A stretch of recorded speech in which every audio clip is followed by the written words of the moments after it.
beginning, it might feel a bit kind of even awkward or strange to us, right? And I would like to make sure that we all feel kind of good, or at least not bad with it. And if you feel some of the points of the sadhana, not the sadhana only, but the whole thing of purifying and the whole thing of even samsara nirvana, or wherever, if you feel it's difficult or complex, or maybe kind of how to say that, kind of even itchy to you, like uncomfortable, let me know, because I've digested quite a bit in in this kind of practices, and I've had all kind of doubts and things, and so maybe I can be of some help, at least in putting some reflections maybe on how this can work. If you all feel comfortable with it, that's very good, and we just go ahead. But if you feel some parts or something of what we're doing is uncomfortable for you, or you have doubts or wherever, please let me know, even if it's by the chat, just to me, or it's good. There are no silly questions. It's not that I should be doing this or that, or believing this or that. No, it's all a matter of experiencing it by oneself, giving some trust that, well, maybe it might work, and that's the way of approaching it if you want it to work. So really feel free to say anything if you want. Yeah, Neil. Yeah, hi. I practice the short sadhana every day, the one that you showed us. Mm-hmm. And in that, there's an opportunity, although I don't have a highest yoga tantra empowerment, there's an opportunity for me to arise as a deity from emptiness. But what I find a little bit challenging about this practice is that if you haven't got a highest yoga tantra empowerment, you don't have that opportunity. Let me see. Or that's how I understand it anyway, but maybe I've misunderstood. Yeah, no, yeah. It's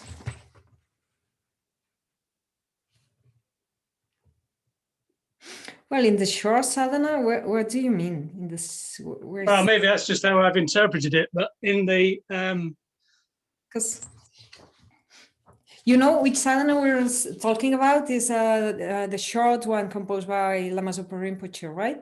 Yeah, that one. That one. Yeah, I think so. So resources. Your body, speech, and mind become inseparably one with Guru Vajrasattva's holy body, speech, and mind. Okay, yeah. So here we're supposed to feel that our body, speech, and mind have been completely purified, and they are in the essence of Vajrasattva. But it's not that now we visualize ourselves as Vajrasattva. This is what we usually do in this sadhana. So am I doing it wrong then? Well, it's usually, if you haven't received the empowerment, just don't go. You can go like, I have the energy of Vajrasattva, but not like my face is the face of Vajrasattva and my arms are the arms of Vajrasattva. We usually don't do that. We do this in the practice of Buddha Shakyamuni. There's one practice with Buddha Shakyamuni in which we can visualize then ourselves arising as Buddha Shakyamuni, with or without having taken any empowerment. But apart from that, all other practices, they will require initiation. Okay. So, okay, all right. I do have the initiation, but it's just not the highest yoga tantra one. Oh, then it's fine. Oh, I see, right, okay. Then it's fine, yeah. But here in the sadhana we're working with, one arises as Heruka. Heruka yeah, sure. is highest yoga tantra, so You understand the workings of this? We do need, the initiation gives us not only permission, but there's something happening during the initiation. The Guru shows us the way. So it gives us an imprint in our mind so that we can work well with this. Without this, we might be moving our energies in a way that we're not prepared for, and that's why it's not recommended, advised, and rather it's said just don't do it, better. But our main energy here, as we have been saying, is Vajrasattva here on top. This is where we focus our main energy, not the much in being the deity, but all the showering, and then when we absorb the refuge field, and at the end, when we absorb Vajrasattva, we become one, in the sense that our body, speech, and mind are completely purified. And this can happen because our mind, it has the Buddha potential, it has the Buddha nature, which is, it might seem something strange to us, but it's just what mind is. Mind is this capacity for knowing and for feeling harmonious with everything. Mind is pure in the sense that it can see reality just directly. It's just that in the state we are now, there are stains and veils. It's there. We are not contacting with our full potential, our innate way of being. It's there, but our attention is not there. Our attention is in the more superficial parts, and our perception is tainted by that. So the way we perceive reality is filtered by ignorance. We'll go into that maybe tomorrow a little bit. So we see things like this is like that, this is like that, this is like that, it's very fixed, very inherently existent. It's coming from there, but actually it's all interdependent, and the way we perceive and what our mind is doing is knowing reality, but right now through our perception, which is limited by our senses. First of all, we can only now, mainly, most of us, perceive through what it comes through our senses. So it's completely filtered. If we had a sixth sense or even a 7 or an 8th sense, we could perceive different things. We just perceive what our body and senses allow us to perceive. So it's just a small portion of reality. And then our brain and the way our mind works, and the karmic seeds that we were talking in the morning of ignorance, they fix the things. We only take a portion of reality. It's filtered through our way of perceiving. This is an experience, is shaped in the form of an experience, and we think that this experience, this thing we're experiencing, it just comes from there. It is like that. No, we've just been contributing to this. We just framed reality, took small part of it. It's in our mind, it's stuck into this way of seeing it, and we don't realize that our mind is contributing in fixing it in this way. And now this thing that it's been fixed, now we think it comes from there. It's all there is. Reality is that. No, this is the experience or my experience of that. But it doesn't mean this is out there. There's been a contribution from my mind. First, there's been filters, and then the way it's perceived and it's fixed in form of experience, my mind is contributing. You know, we're kind of trapped into this. I have no freedom to see it otherwise. I see it bad and I feel it's bad, and it's bad coming from there, and it's good coming from there, and it's painful coming from there. And this is it. And I don't have the freedom to see it more spacious and more interdependent. You follow me? So that's why karma can be purified. We feel it's there, we're stuck with that. No, we're not stuck with that.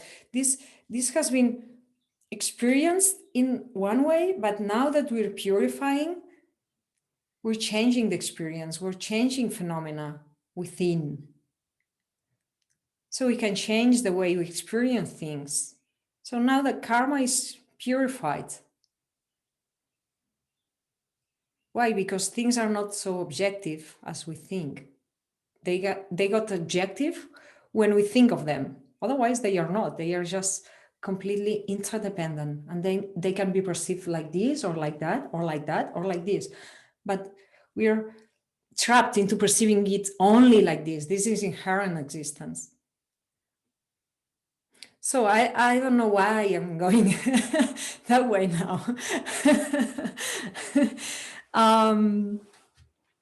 Well, because it's all in the sadhana. So our innate mind, it's free from all these ways of perceiving mistakenly. We can perceive with much more freedom, right? So when we think we are one, body, speech, and mind with the Guru Vajrasattva, we're contacting our inner potential for wisdom, for compassion, our Buddha nature, which is called, or our primordial nature, right? So we just stay there for a while. We can think a little bit logically, how we understand emptiness, or we can just imagine we're understanding it and just stay there, and something is moved there. So this is the important thing when we absorb the Guru Vajrasattva or the refuge field, and we just stay there. And Kevin was going to say something, I think, Kevin? Yeah, I was just going to say, I kind of struggle with like trying to see Vajrasattva or think of Vajrasattva as like a separate being that I'm getting in touch with. You know what I mean? Yeah, that's good. So this is because you think it's not separated from you, or because you think it doesn't exist, something I think else that I cannot see. Yeah, I think it's more of the doesn't exist. Not sure that it doesn't exist, but I don't like have super faith that Vajrasattva is in space somewhere, whatever. And yeah. So yeah, it's true. So you can work with this if it's comfortable with you, whether it is there or not, it doesn't mind. If you think it's there, it works. Mm-hmm. If you're comfortable with this, then go with this. But apart from that, where the mind is very connected to our energies, right? So if we put, when we move our minds, we're moving our energies as well. If we put our minds in a state of purification, our energies can go into that state, right? And when we visualize things or we imagine things are there and this kind of energy is there, you can imagine the form of Vajrasattva, but if it's more comfortable for you, you can start with imagining light or imagining this capacity of purification in the universe. And now it's manifesting in the form of Vajrasattva, but if it's difficult for you, just imagine this capacity, this energy. And if you do it slowly, there's this energy that is within your mind and your body, and also can go. There's something here. You can even start feeling kind of things here, or when doing the showering and everything. So this requires some practice, but there's a logic. There's a logic also there.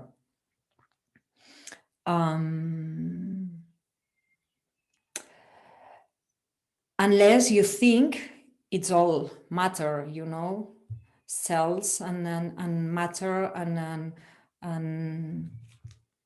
that's it, that the mind is only a few connections in the brain. But as long as matter, I wanted to go there, maybe we can go there tomorrow. As long as matter is not the only thing in the universe, but there's also energy, and there's also mind, this capacity for knowing, and we're something else than just a few, not a few, but plenty, an incredibly rich amount of cells working. If we're something else, then this is much more subtle. And then this can connect with other minds. And by us opening to the fact that there can be other beings around, be it in the form of Vajrasattva, or you can think of your guru, or someone that you think it inspires you and can have this energy, in the universe. Then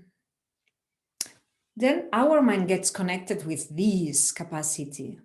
This is what blessings are. When we say blessing, it's a very kind of religious word because it's been translated like that. But actually in Tibetan is the word terminologically means great transformation, or bigger, magnificent transformation. It means there's something that connects with you and this transforms you. And this is really beautiful. If we say blessings, maybe it's something very magical, but if our minds are really something subtle that can connect, then we better connect with those who have power, who are there, who really are touching their primordial innate nature. So this is what we're doing with Vajrasattva. Now, and this awakens our potential for purification. It contacts. So this is the whole play here, the whole thing we're doing here. And if we struggle, the advice could be done. Just give it the opportunity. When you give it the opportunity, things happen slowly. Sometimes slowly, sometimes it depends, but things happen. I'm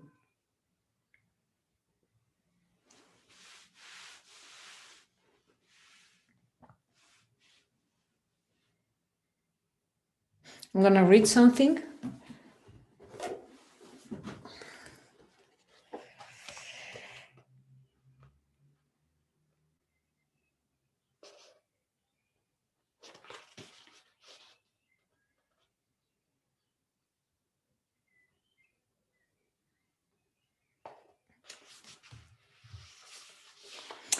I wanted to read it at some other point, but now it's a good moment. I'm still with Ropris, preparing for Tantra. This is the second thing I wanted to read, so I think it fits very well.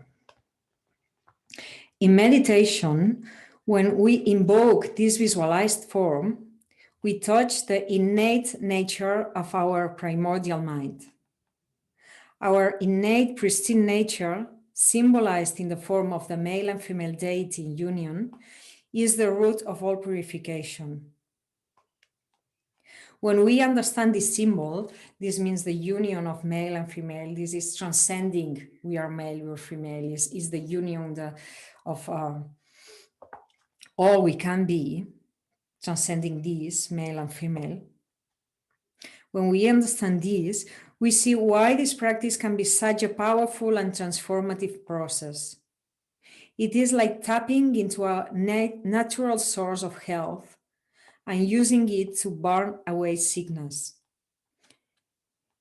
It is like lighting a powerful fire of brilliant white heat that burns away the darkness of obscuration from the mind. It is like washing the impure energy within our system with pure nectar. It does have a powerful psychologically, it can be quite easily understood. It has a powerful psychological explanation, but I think it goes beyond just psychology in the terms we usually know it. It's contemplative science. It's something that transcends the psyche that we know, the conscious and the unconsciousness. It goes even more subtle than that.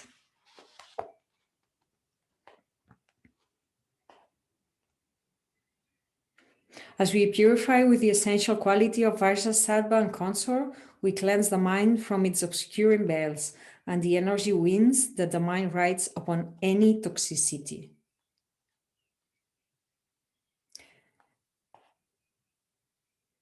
Thus, our mind is freed from the veil of ignorance that prevents us from seeing the nature of reality. Where the mind goes, the energy in the body goes, the energy winds go. It's very connected. We can see it when we are agitated. There's agitated energy and distracted and agitated mind, right? And when there's anger, there's some energy with this anger.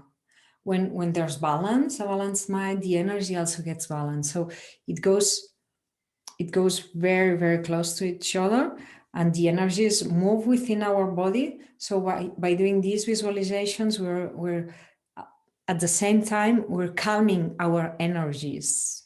We're cleansing our channels, the energy in the bodies, and then by doing this, we also cleanse our mind. Does it make sense? Kind of. Okay, so most important is not as much as the visualization, is especially that we have this power of purification. We use all we can. We could purify. I am purifying myself. But when we contact with this energy of other beings that can help us, this can become more powerful.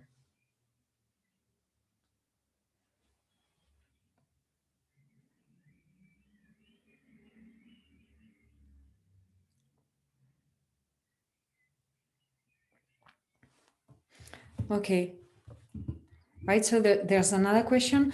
Here we can arise in page 9 as Heruka, then Heruka Vajrasattva. This is Vajrasattva in the context of Heruka, on top of our heads, and we keep being Heruka, but we focus there on Vajrasattva, there, on the crown.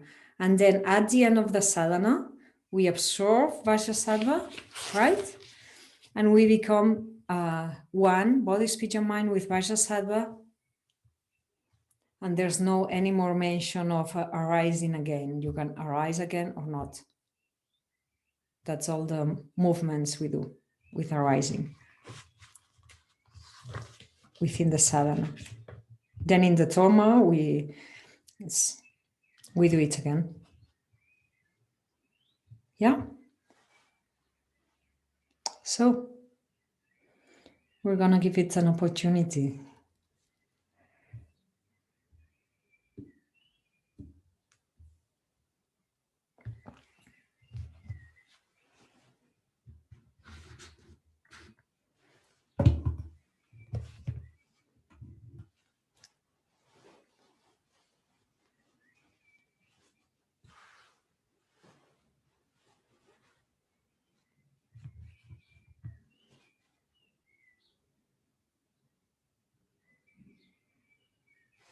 Okay, we can settle down. We can take a few moments in silence to settle down.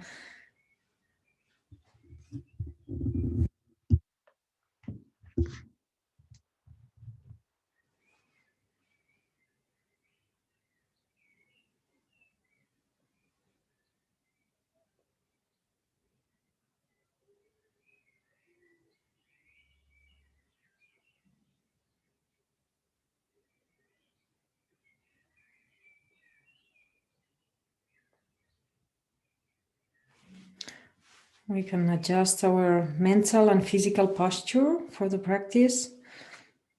Just easy going. If we feel any tightness, we try to loosen up, both physically and mentally.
And we can check within our minds. Sometimes we think enlightenment is something out there, something which one has or might not believe in,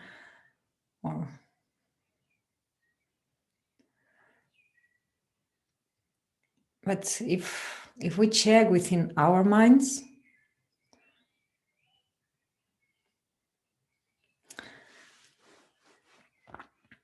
we have capacity for many different mental states. Sometimes we feel confused, there's confusion, we feel dull. Sometimes we feel very excited or we feel anxious. Or there's irritation or anger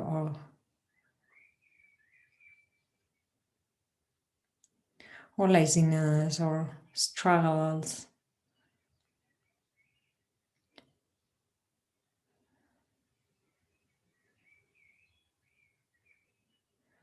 This is part of the experience, but there's also part of the experience. In some moments of our lives we might have contacted some states of feeling more some inner freedom sometimes, not being so much bound by circumstances.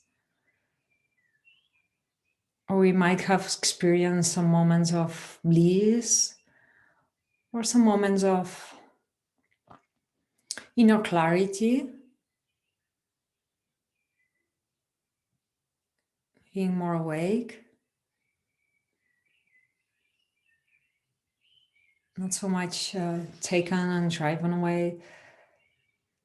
And also at some points we felt love and joy.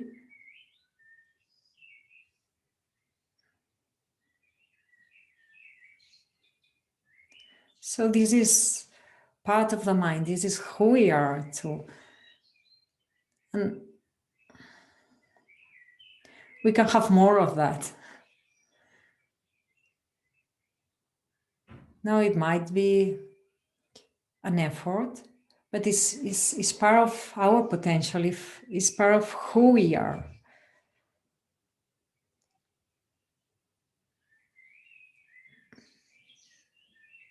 and the capacity of transcending the veils of ignorance, of seeing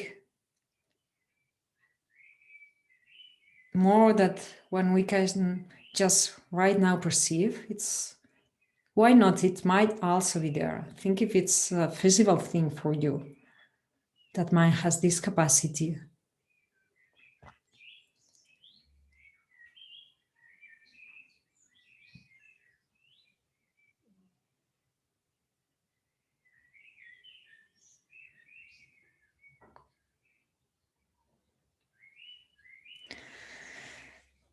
So awakening,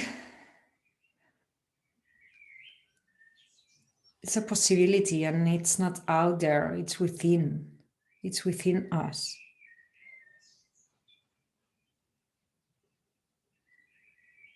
We can have a totally conditioned existence and experience, or we can have a freer, more enlightened, more awakened experience and existence.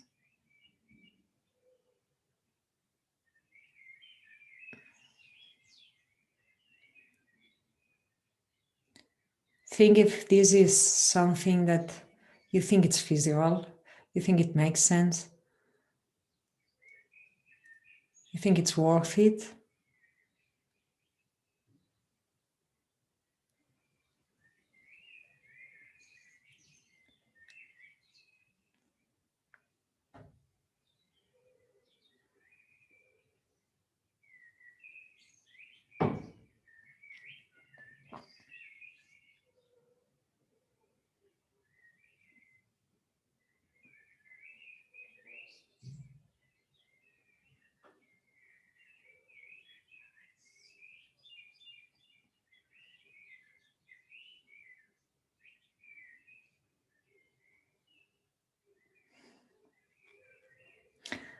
We can take this as a motivation for being here right now.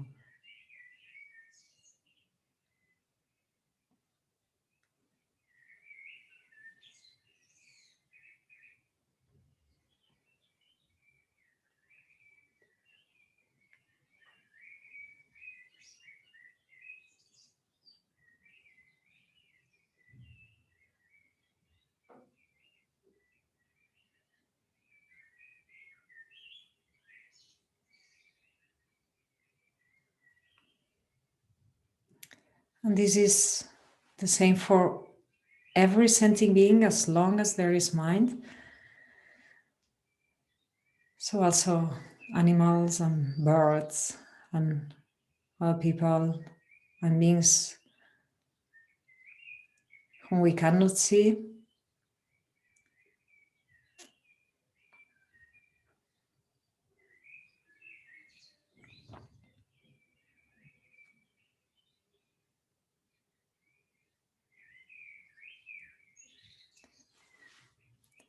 So that by doing this practice, we can also contribute to their awakening, because there's a lot of suffering in the world which is not necessary, which could be overcome with a little bit more of compassion, a little bit more of wisdom.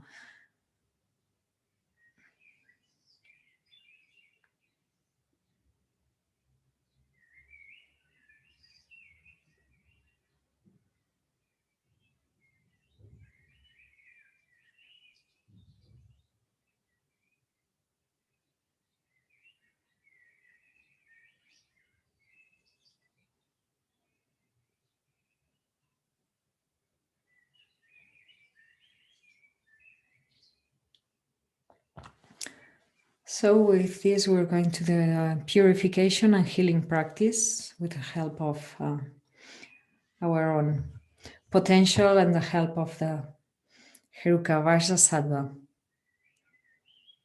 potential.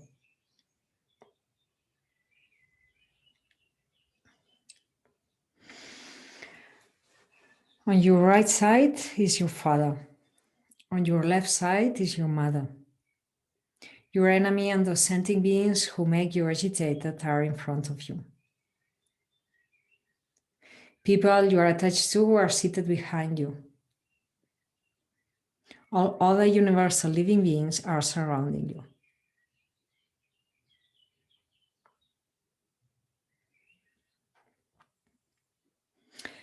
Imagine in front of you a standing Heruka embracing Vajrasattva as your principal refuge object. Around him are the Dakas and the Kinis, wrathful gods and peaceful goddesses, and many other Buddhas, Bodhisattvas, and Arhats who have completely attained the everlasting, peaceful realization of enlightenment. There are 62 different deities in the Heruka mandala.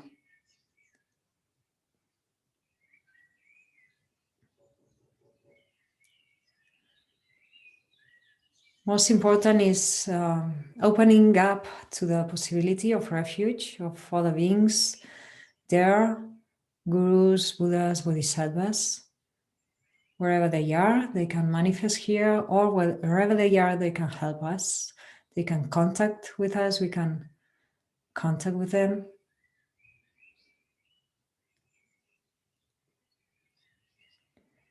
So we can open to that possibility.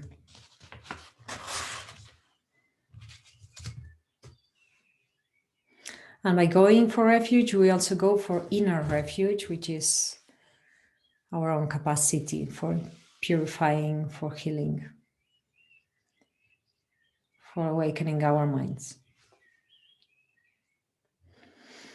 I forever take refuge in Buddha, Dharma, and Sangha.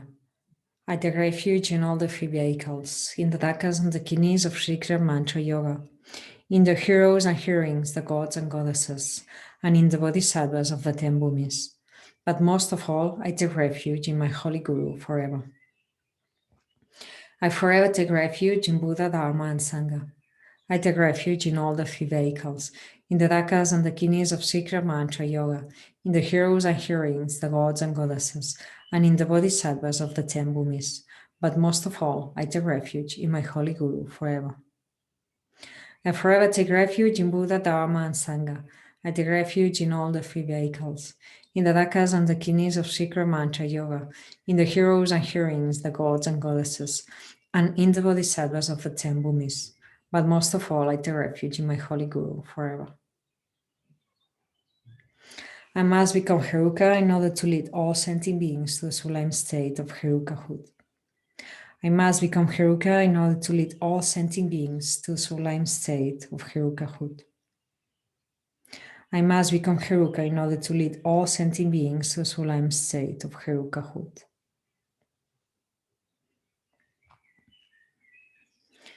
The objects of refuge then melt into light and dissolve into Heruka, who in turn melts into light and dissolves into you.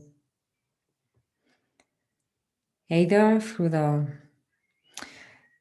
right to the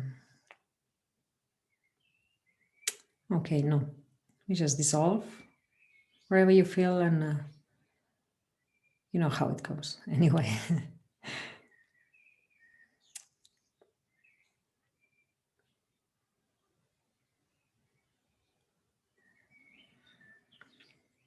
Instantaneously, I arise as dark blue Heruka with one face and two arms holding Dorje and bell.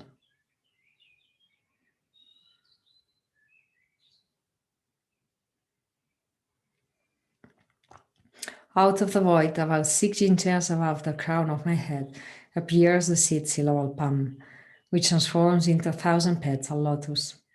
On top of the lotus appears the seed syllable A, which transforms into a moon disk. In the center of the moon disk stands the seed syllable Hum. Suddenly, the Hum transforms into a white 5-pronged Vajra with a Hum at its center. My radiant light emanates from both the Hum and the Vajra, going out into the 10 directions and completing the 2 purposes, offering great psychic blissful energy to all gurus and Buddhas, and purifying the defilements of all sentient beings. The whole universe melts into light. This light then returns and is absorbed by the Hum in the Vajra. The Hum and Vajra also melt into light and transform into Heruka Vajrasattva on top of our crown.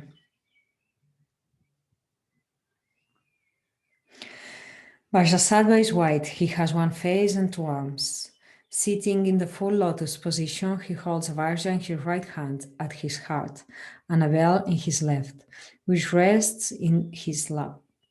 His consort Dorje Nyima Karmo embraces him, her legs encircling his body. She too is white and has one face and two arms. She holds a curved knife in her right hand and a skull cap in her left. They are both dressed in robes of heavenly silk and adorned by precious jewel ornaments. They both have seed syllables, Om at the crown chakra, A at the throat chakra, and Hum at the heart. Brilliant light radiates from the Hum at the heart, invoking the divine supreme wisdom energy of all the Tathagatas to the space in front of Vajrasattva, in the form of the wisdom beings. We can imagine the wisdom beings in the form of Heruka Vajrasattva.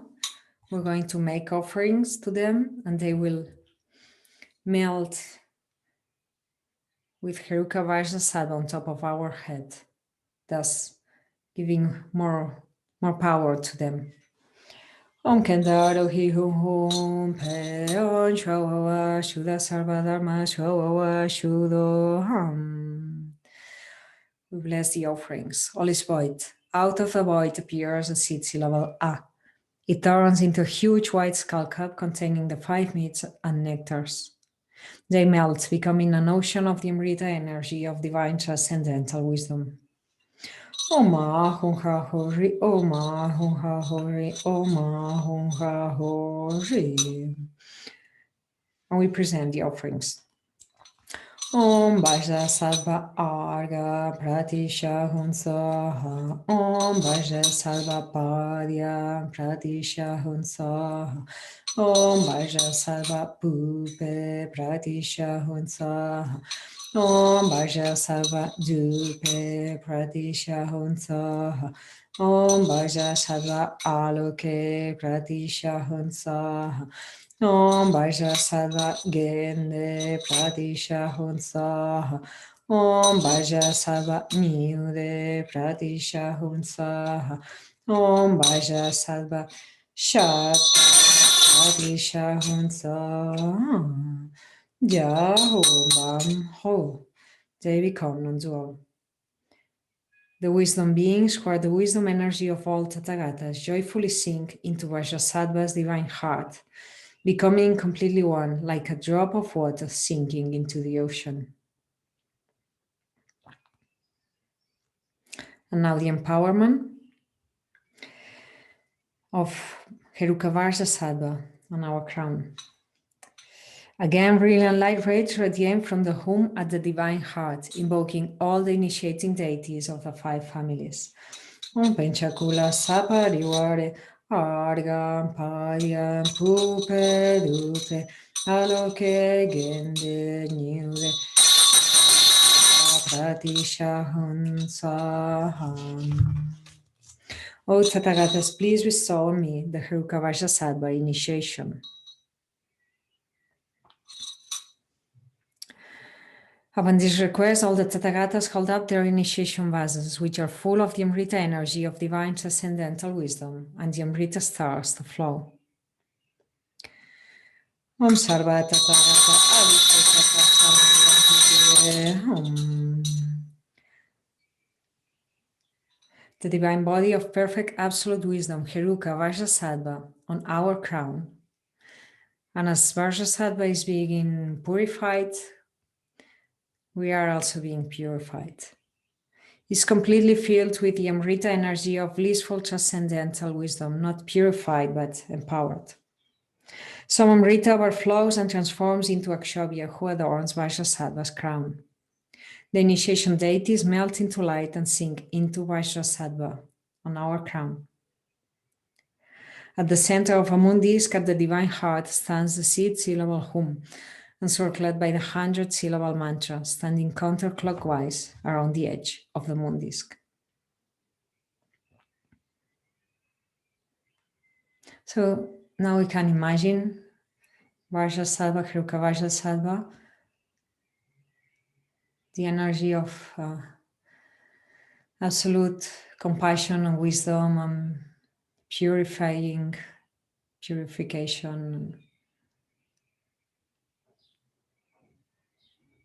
owing it on top of our crown. Just imagine it.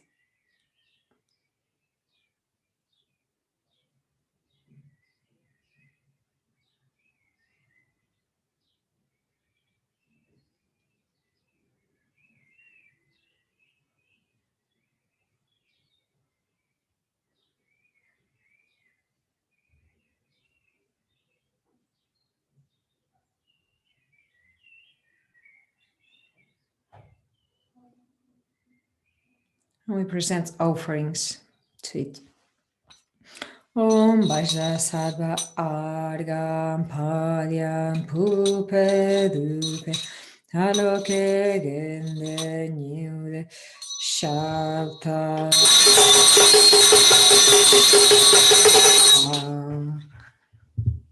Om Vajrasattva Om Ahom. Known to all divine wisdom, magnificent inner jewel, ornament of all mother sentient beings, indestructible, magnificent wisdom mind that releases all sentient beings from all negativities of body, speech, and mind, especially broken vows and pledges. To you, glorious Vajrasattva, I prostrate. We offer the mandala. Sashi poki shushi meto chan rira linshi nide genpadi sange shintu mite uwa ye roku namda shinla shopa shok. The right view of Shunyata is one with the wisdom of great bliss. This wisdom transforms into Momeru, the sun, the moon, and all other phenomena in the universe. I offer everything magnificent to you, ocean of great kindness, who are liberated and who liberates all mother sentient beings as well. The objects of my attachment, aversion, and ignorance, friends, enemies, and strangers, and my body, wealth, and enjoyments. Without any sense of loss or hesitation, I offer this collection. Please accept it with pleasure and bless me and all sentient beings with freedom from the three poisons. Ida Guru Radna Mandala Kamniryatayami.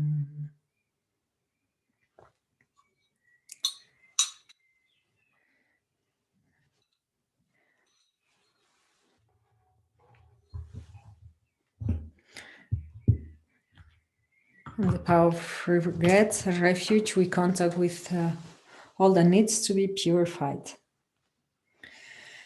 Through ignorance and delusion, I have broken and damaged my pledges. Holy Guru, who has the power to liberate me, my inner master, holder of the Vajra, whose essence is great compassion, Lord of all migratory beings, to you I go for refuge. O Bhagavan Vajrasattva, destroyer of all defilements, who has attained all realizations and has passed to the other shore, I request you to please purify all negativities and broken and damaged pledges of myself and other sentient beings. So we contact with what we need to purify.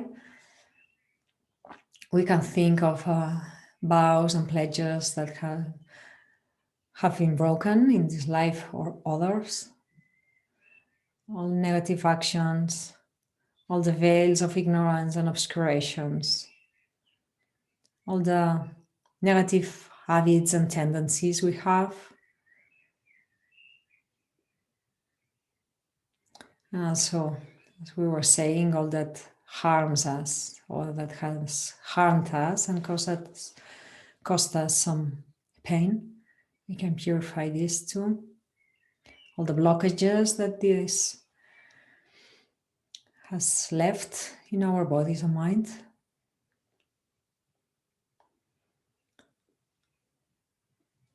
And all kind of things that we might not know.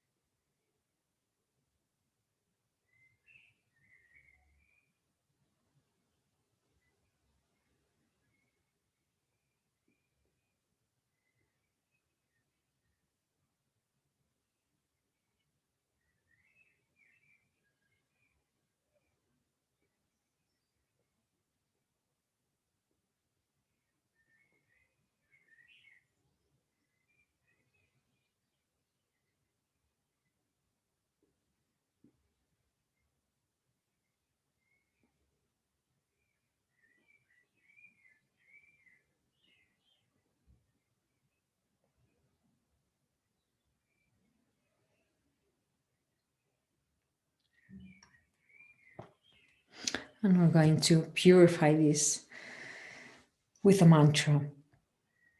Because of this request, brilliant light radiates from the mantra rosary in the home at the divine heart of Vajrasattva.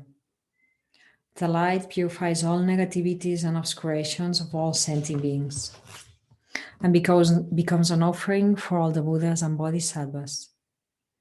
The essence of the perfect qualities of their holy body, speech, and mind, all their transcendental wisdom, knowledge, wisdom, returns in the form of light rays that sing into the home and the mantra rosary at Vajrasattva's divine heart. From the home and the mantra rosary, a stream of blissful white Amrita energy begins to flow down through the central channel of the divine couple. The Amrita flows out through their secret chakras in union and flows into me through my crown chakra.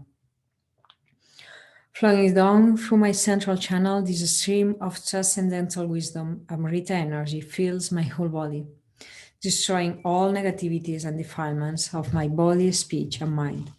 These are completely purified.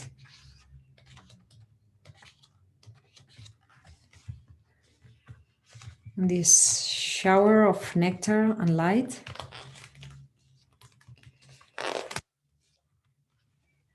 purifies the body, and it comes from above. It completely purifies the body, and all kinds of negative things come out from the pores down the body. They can come out in form of smoke, black smoke, or also animals, scorpions, and so on.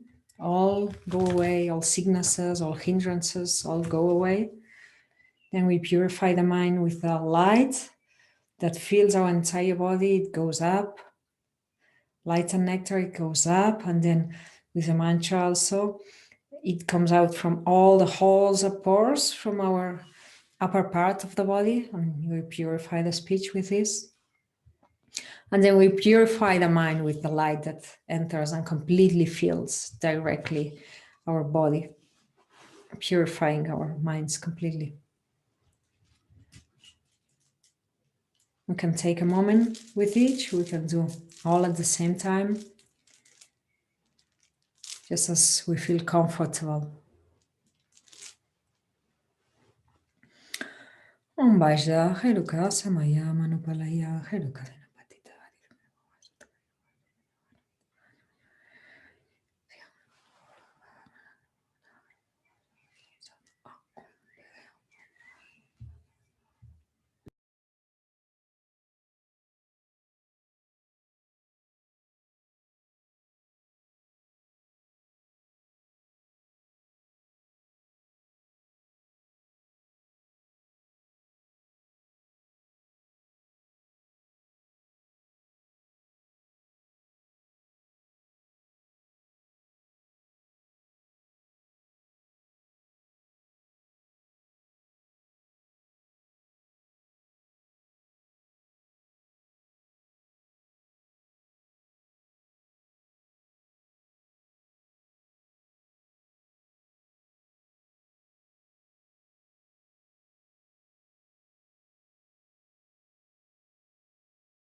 Vaya, Heruka, Samaya, Manupalaya,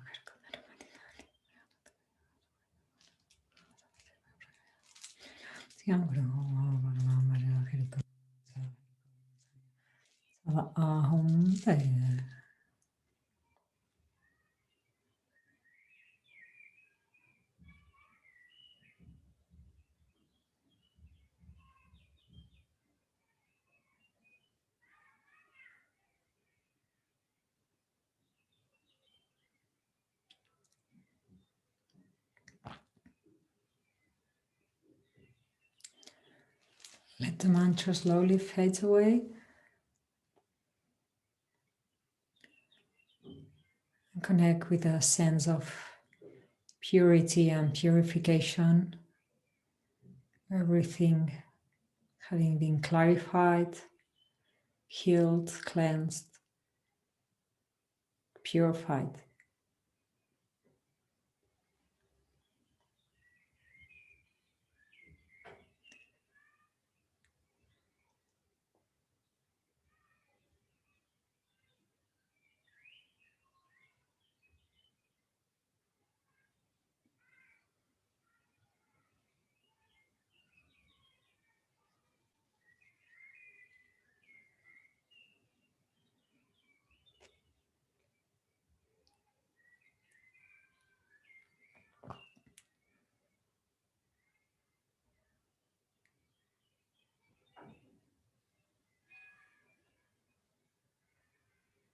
And recall emptiness.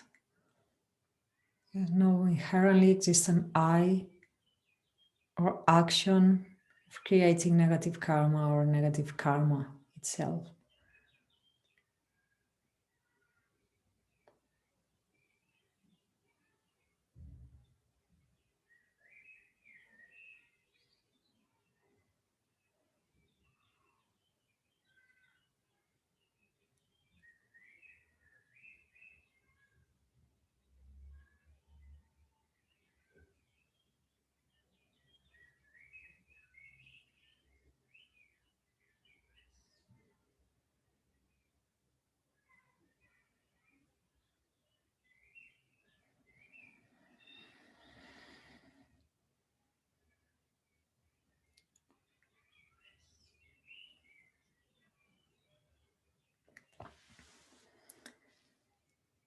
And we can make offerings and praise.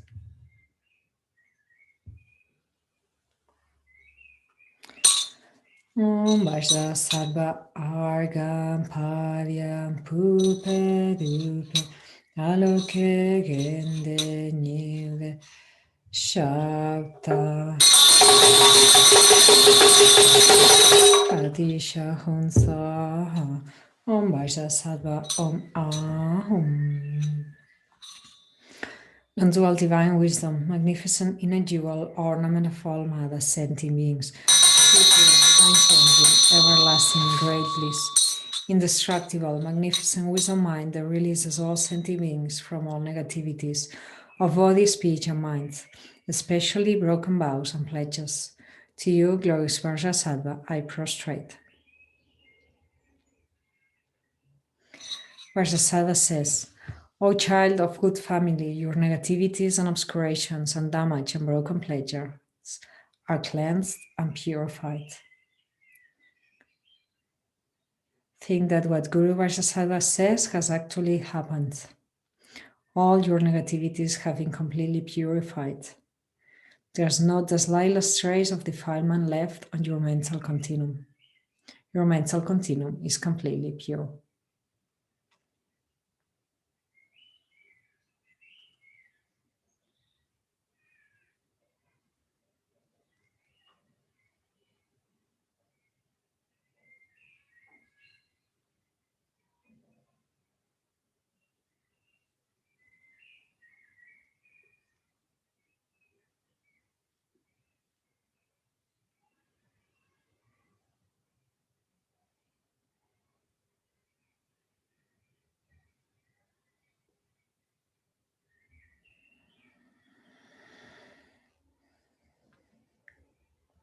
And now the power of restraint.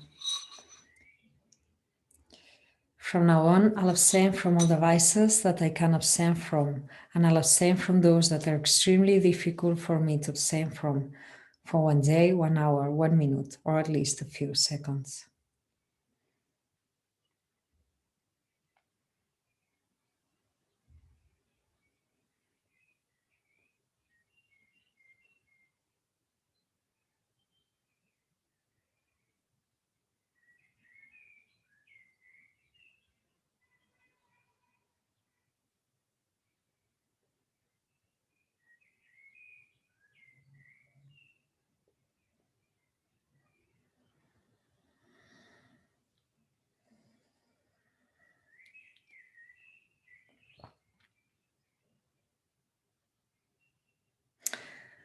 Your vow to abstain from creating negative karma pleases Guru Vajrasattva, who will now melt into light and absorb into you.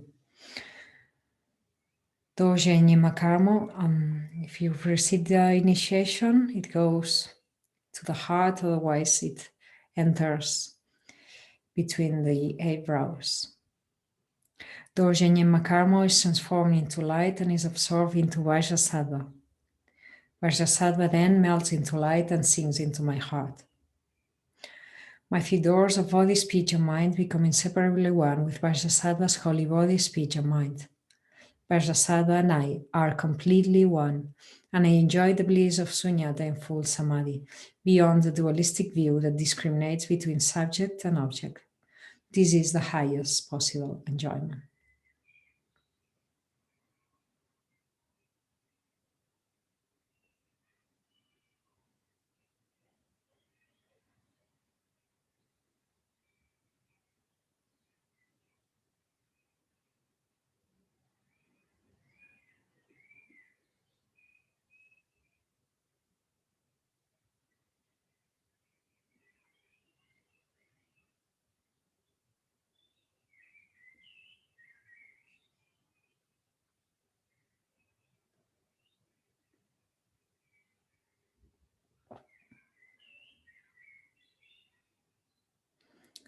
We can again recall emptiness.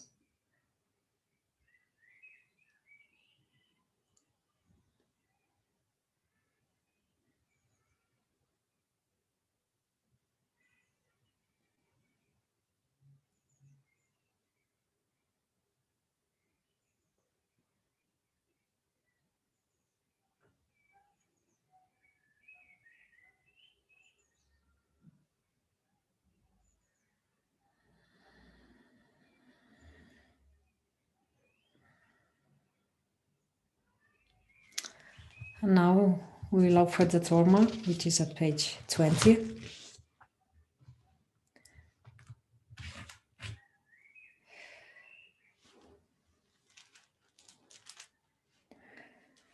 Remember that with the Torma we dissolve all our negative tendencies and hindrances and everything. They get dissolved into the Torma, and then they are transformed into nectar and offered away.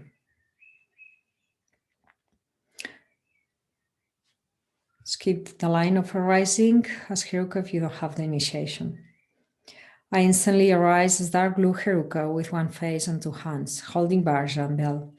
Standing with my right leg extended, I embrace my consort, the red Bharja Varahi, who has 1 face and 2 hands and holds a curved knife and skull cap. Ankendarohi hum hum peyan shova shuddha sarva dharma shova shuddho hum. Everything becomes completely void. Out of the non-dual void appears the seed syllable A, which transforms into a very large white skull cap. Inside the skull cap are the 5 meads and 5 nectars. The substances melt into liquids and become an ocean of Amrita energy of divine, blissful, transcendental wisdom. Oma hum ha hoji, Oma hum ha hoji, Oma hum ha hoji. In front of me appears Bhagavan Vajrasattva with Doja Nyema Karma. On Vajrasattva's tongue, a white hum transforms into a white 3-pronged Vajra. From these 3-pronged Vajra, hollow tubes of Vajra light appear, through which the essence of the Dharma is drawn forth and enjoyed. Om Vajrasattva Sapariware Idam Balinta Kaka Kai Kai. Om Vajrasattva Sapariware Idam Balinta Kaka Kai Kai. Om Vajrasattva Sapariware Idam Balinta Kaka Kai Kai. Om Vajrasattva Argam Payam Pupe Dupe Aloke Gende Nyude Shabta Shahunsa Om Vajrasattva Om. Non-dual divine wisdom, magnificent inner jewel, ornament of all mother sentient beings. Supreme, indestructible, magnificent wisdom mind that releases all sentient beings from all negativities of body, speech, or mind, especially broken vows and pledges. To you, glorious Vajrasattva, I prostrate.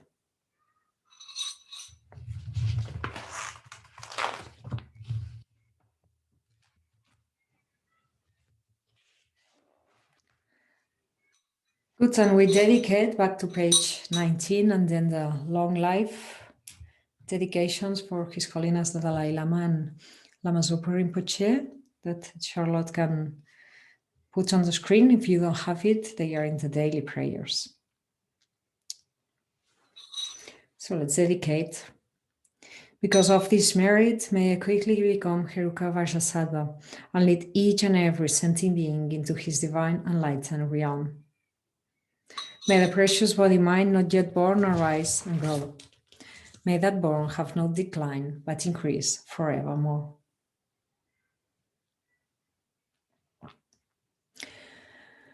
In the land encircled by snow mountains, you are the source of all happiness and good. All-powerful Chenrezig Tenzin Gyatso, please remain until samsara ends. You who have called the subduers more away, who serve as the bountiful bearer of all, sustaining, preserving, and spreading Manjunath victorious doctrine, who masterfully accomplish magnificent prayers, honoring the feet jewels, Savior of myself and others, your disciples, please, please live long. And we take a few moments to make our own dedications and to send energy to those whom we feel they need it. Dedicate for them.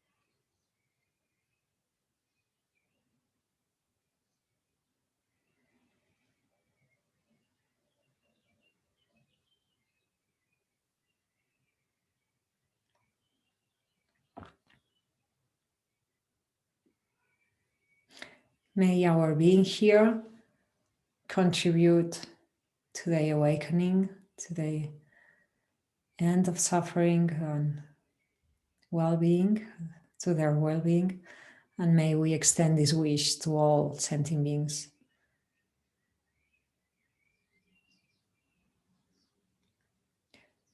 Which means any sentient being we might encounter in our path.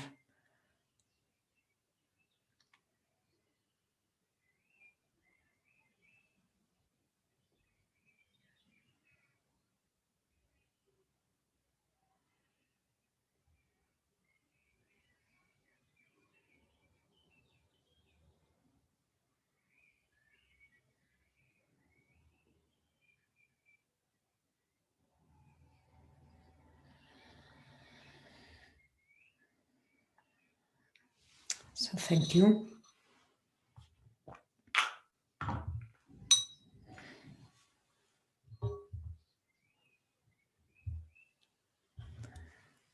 Thank you for being here, really. And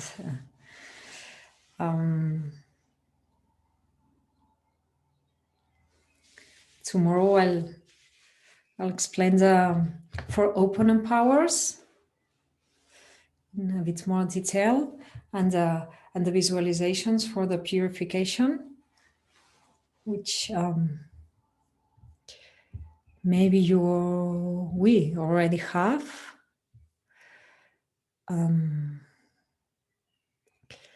Otherwise, I'll show them to you. And remember, if you want to do 4 sessions a day, we do together the second and the third. There's the first one and the fourth one that we can do by ourselves. We can do the extended or abbreviated version.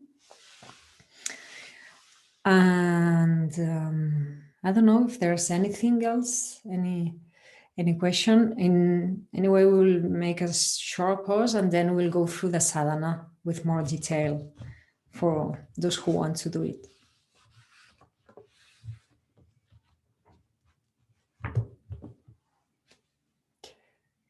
So we stop here unless there's some question, and otherwise we can meet at 4:35 p.m. You're 4:35, right? In 5-7 minutes we meet again and we go through the sadhana. Yeah? Okay, good. Thank you. Hi again. So I think we can go.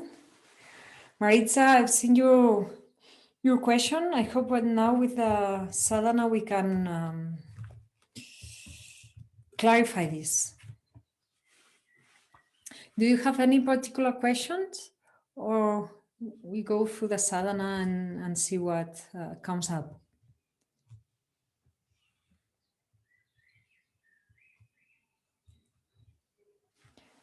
Okay, maybe we can go through the sadhana.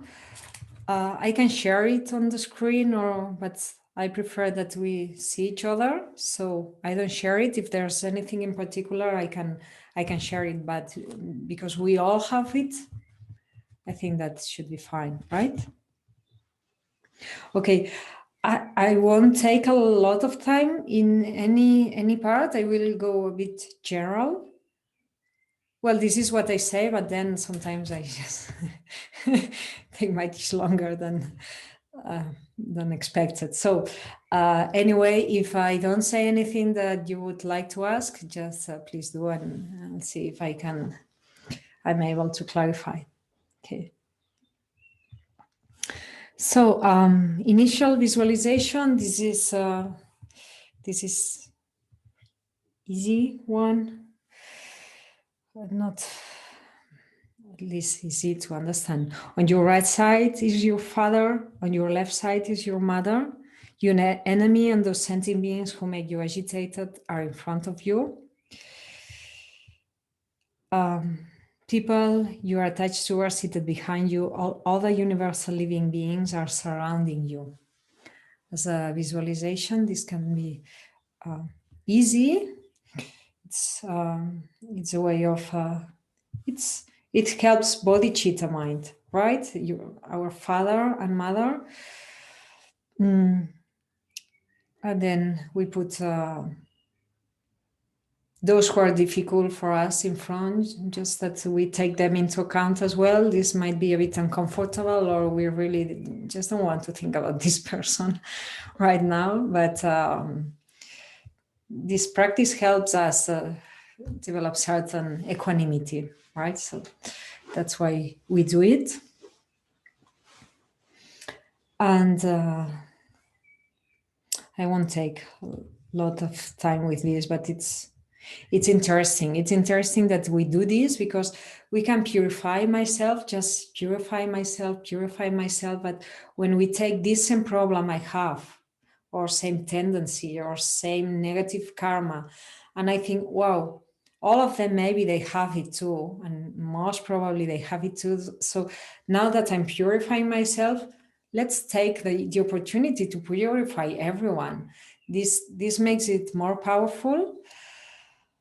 And it also helps in the moment. Sometimes we work with this. Sometimes we purify everyone. Sometimes we only purify ourselves. But we might find that when we think of this same problem, everyone having it, or now that I'm purifying this, say, fear of mine, I purify fear from everyone.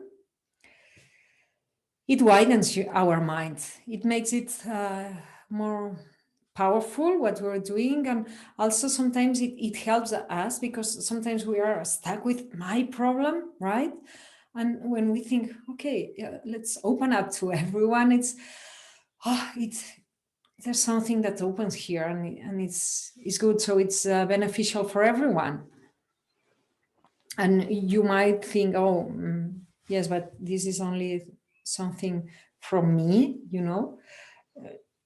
But I think that there's something that touches them as well. This is what is said. And it said the stronger our concentration and our mind is, and the stronger and closest our connection is with certain persons, they receive something too.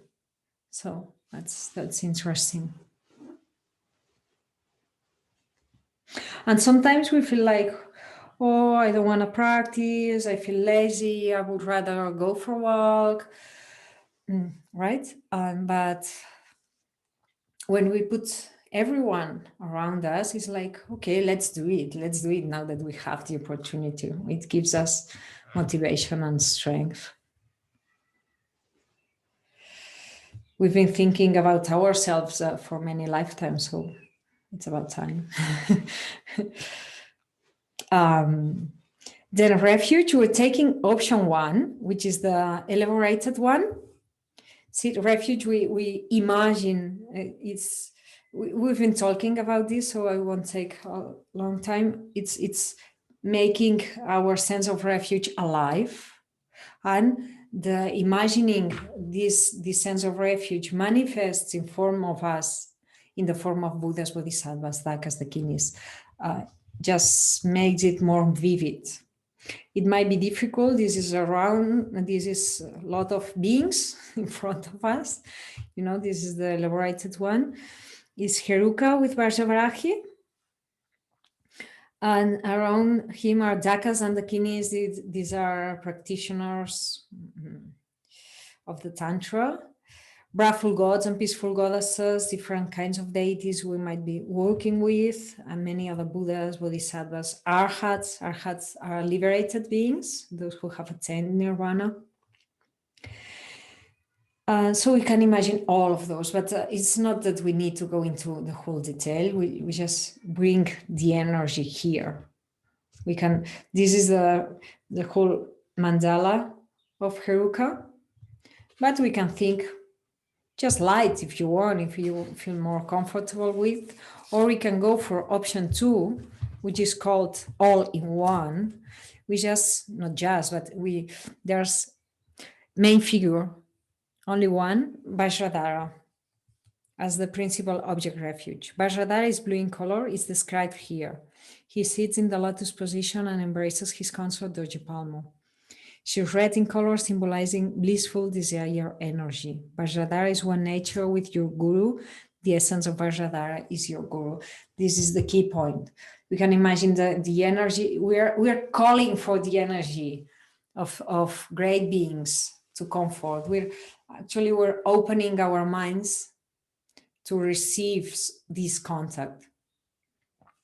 I remember Lama Mollam said, quite often, this is one of the most beautiful practices, Guru Yoga.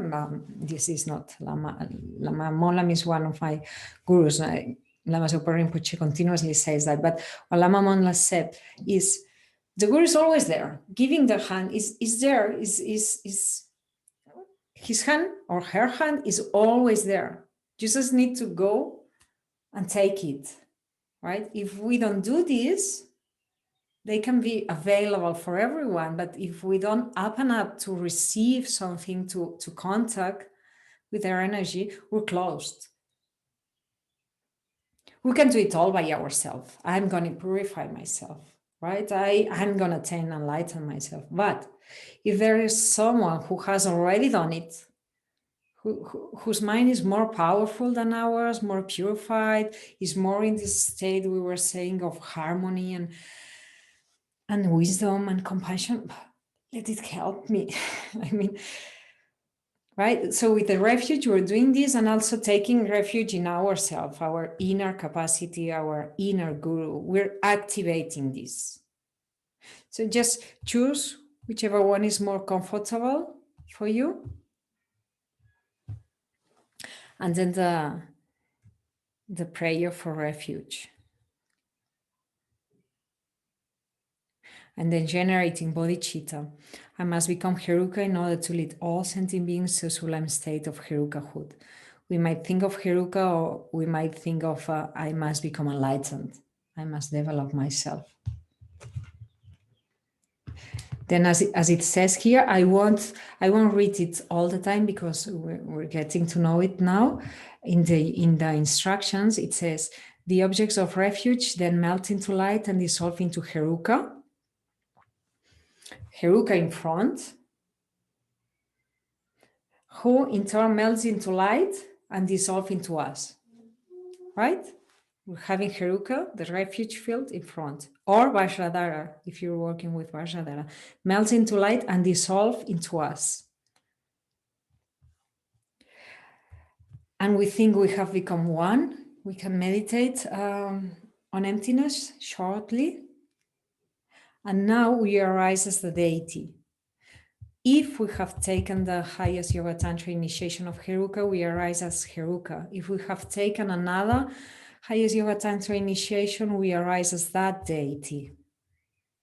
Otherwise, we skip this line. We've just absorbed the refuge objects.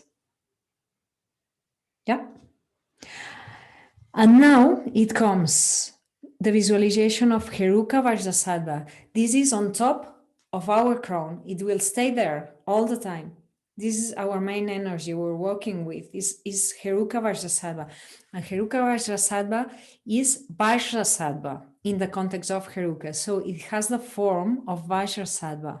I'm going to share the screen, but you have it anyway in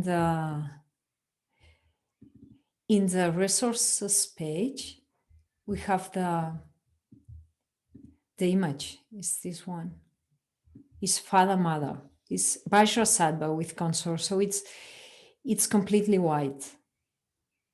And it's Father Mother energy. And it's at the same time is our guru's wisdom, but it's also our own wisdom and capacity for purification that is manifesting on top of our crown.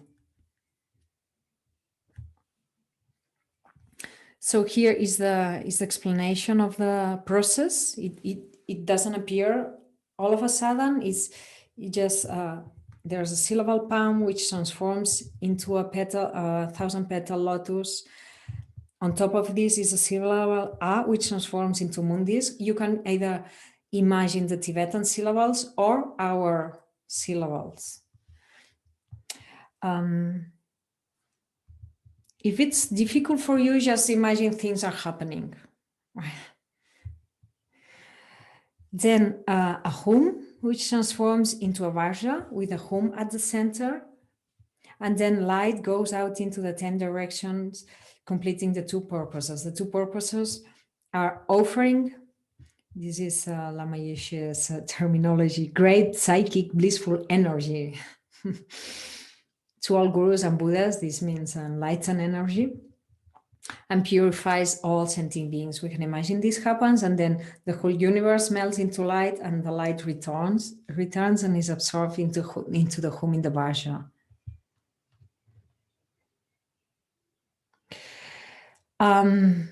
They are facing as we're facing. They are facing, looking like in front.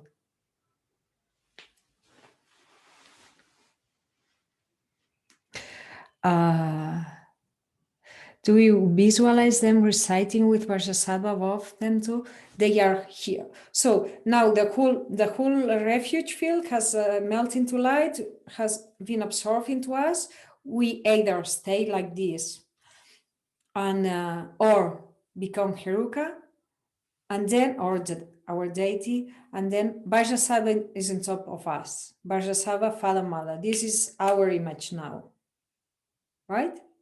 There's only one Vajrasattva with consort, facing same way we're facing. Then there's the description, and they have Om Ahum at the crown, throat, and heart. This is body, speech, and mind completely purified. And now we bless the offerings. This tantra comes from tantric practices. In tantric practices, we work a lot with offerings and with energy, moving of energy.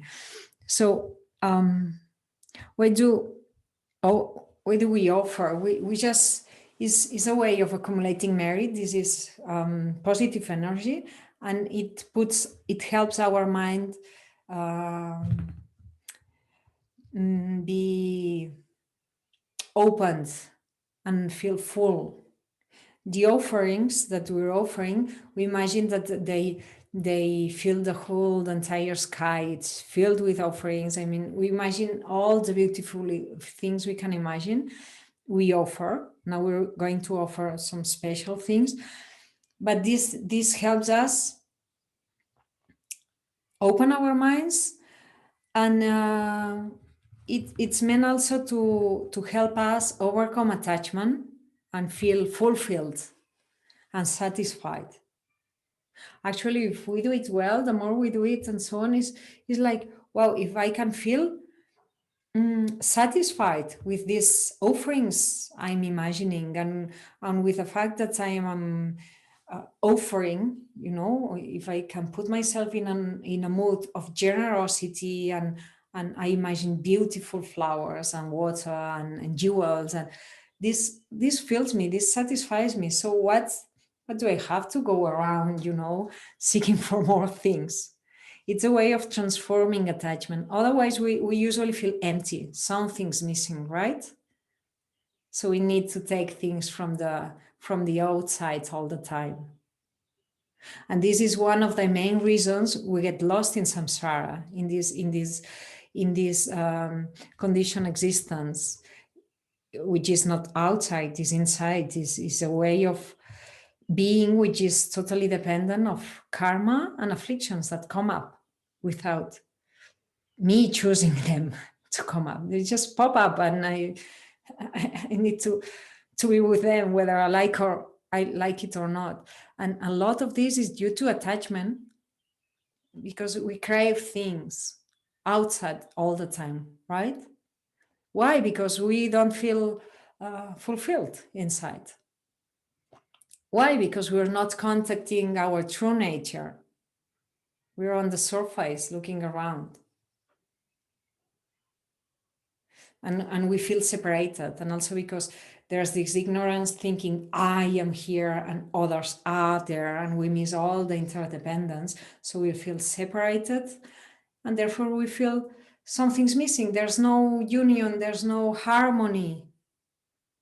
There's something missing. There's an empty state that we try to get rid of by taking things from the outside. So if we have things from the outside, please enjoy them.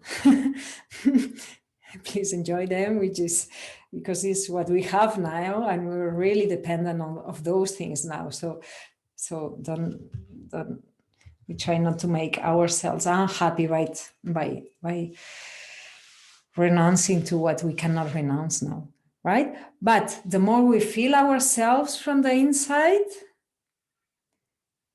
the less attachment we have, the less samsaric mind we have. And this is a means of doing so.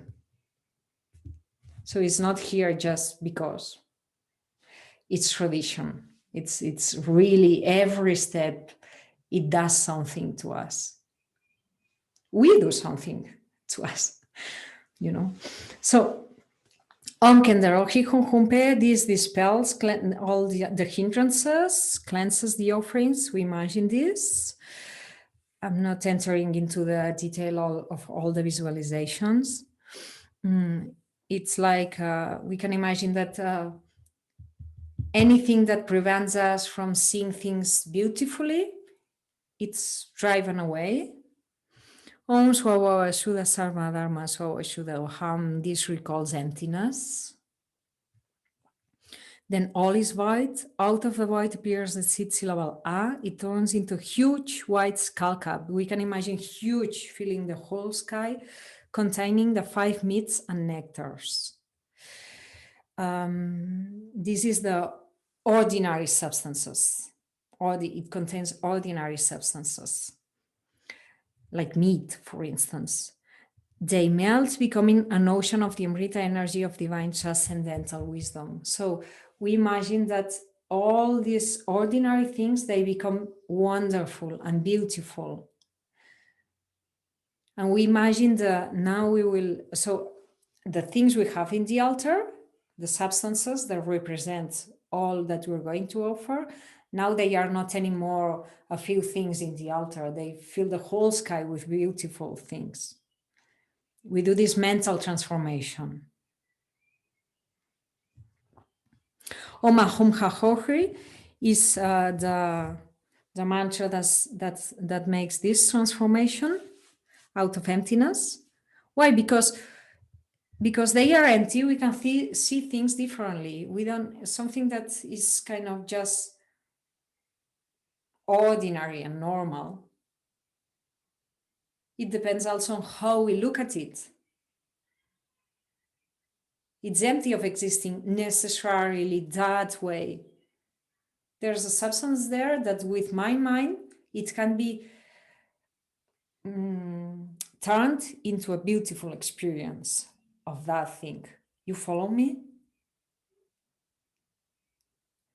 So our mind and our karma is what makes that one thing is experienced in one way or the other. It's what establishes experience.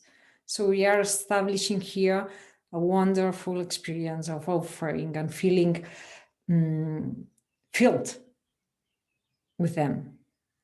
This is the idea. So then we present the offerings. And this, now we're going to enjoy the offerings. The idea is we're enjoying the offerings. And the mind that enjoys is a mind that is more flexible.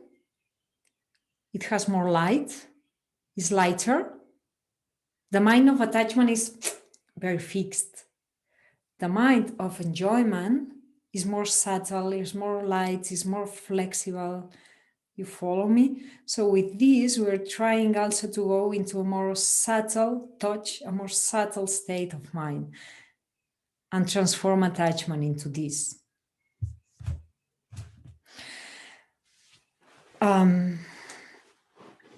So are you familiar with the offerings, or I go through them? Argam, Padiam, Pupe. These are the traditional offerings. This comes from a tradition that comes from India, and in India there were some traditional offerings, which were the beautiful things one would offer to someone important who comes home. We usually offer a good meal. In India, there were certain substances that were offered. Argam is water to drink. Padiam is water to wash, especially to wash and refresh the feet. Pupa is flowers. Dupa is incense. Aloka is candles. Gende is perfume. Nude is food. This is universal, we all like. And Shabda is music. And there are mudras. I'm not going to extend myself now in the mudras. Do you want me to do them? Maybe we go through the sadhana and then we see what happens. Okay.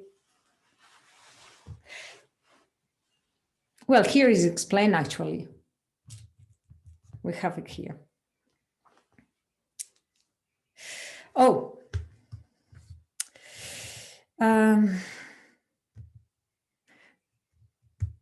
Presenting the offerings to the wisdom beings. We're presenting to the wisdom beings.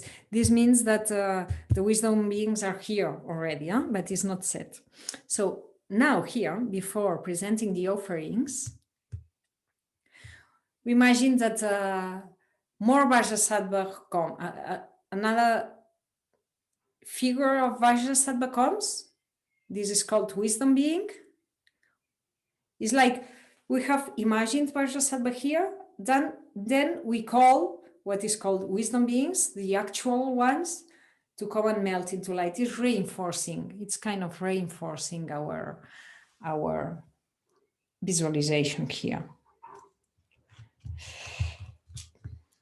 So we offer to them, and with Ja, Hum, Bam, Ho, the Vajrasattva, which is the wisdom being, form same form, it melts into Vajrasattva and stabilizes our image of Vajrasattva on top of our crown. Yeah. And then the empowerment by the 5 Buddha families is, again, we have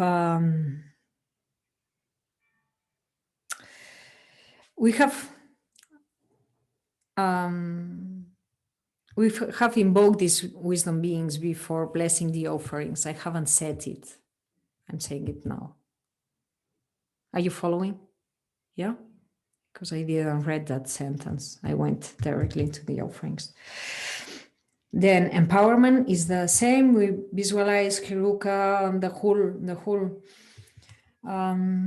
deities, and then they offer initiation to the Vajrasattva on the crown. We imagine this water being poured them into them, and then they become even more stabilized.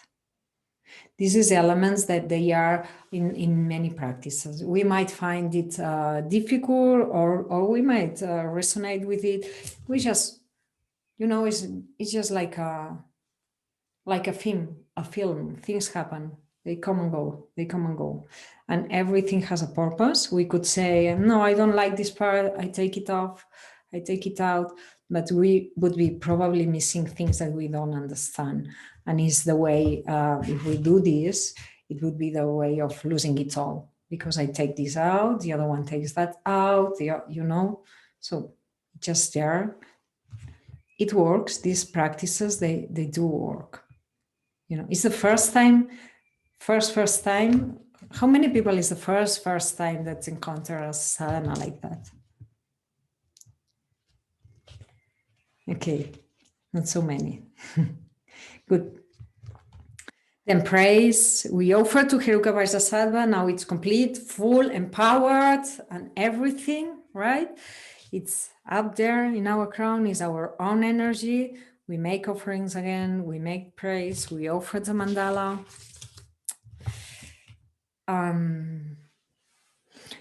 Recall page 15 that in the mandala we offer the whole universe, beautiful.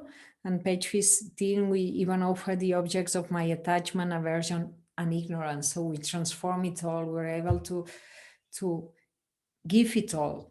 We're able to be free from all our delusions.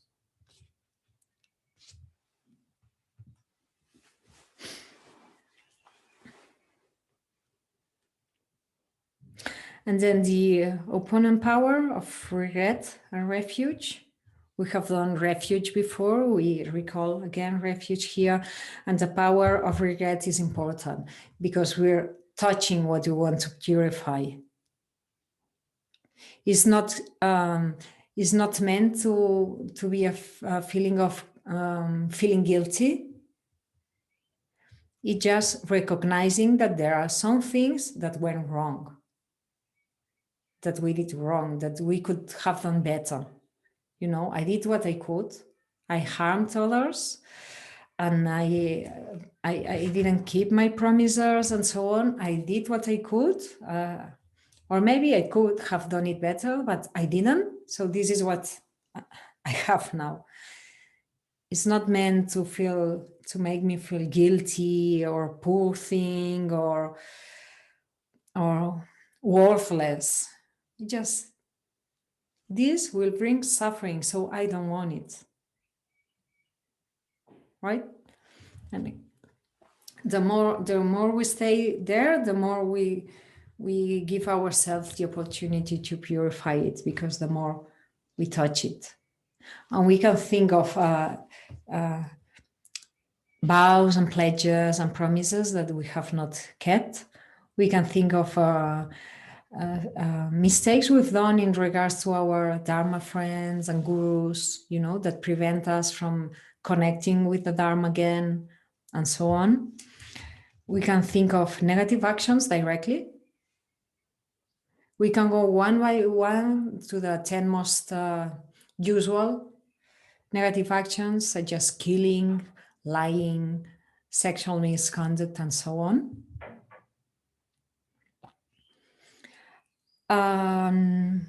We can think we're purifying problems we are having or we will have in the future, difficulties in life, hindrances in our practice, obstacles in our practice.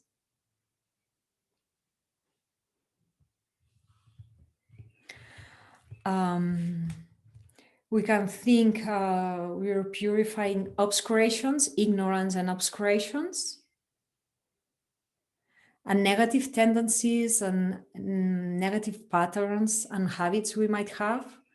Maybe my anger comes up quite easily for me, for instance, or fear, or I can purify these negative habits, which are quick responses that we have. And as we were saying this morning, we can also purify in the sense of healing things that have been done to us. And they created a blockage, a trauma inside. We will need to purify those in the sense that we will need to cleanse them. Otherwise, they become an obstacle, and they are painful also.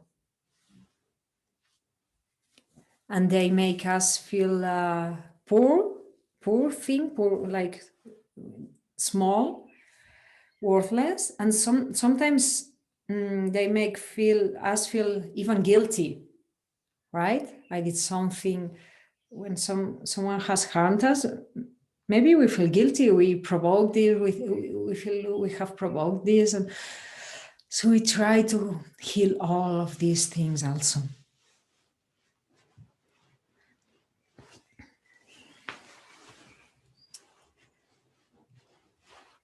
So sometimes we're there purifying and we think, oh, I don't have anything special to purify.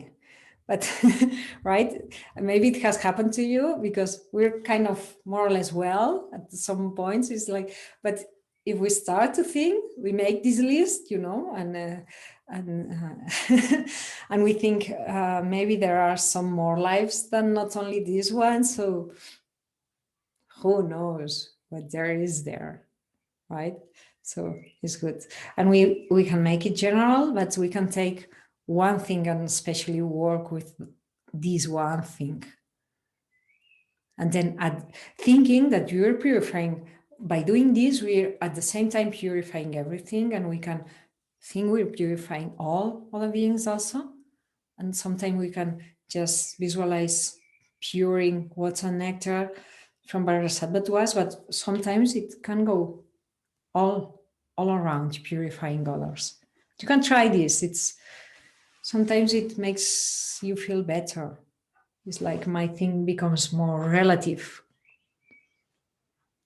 and it can help have more strength for purification. If I'm thinking I'm purifying the fear that I'm feeling by my practice, I purify the fear that others are feeling, for instance. There's some kind of relief and strength there. You can try. It depends on the moment also.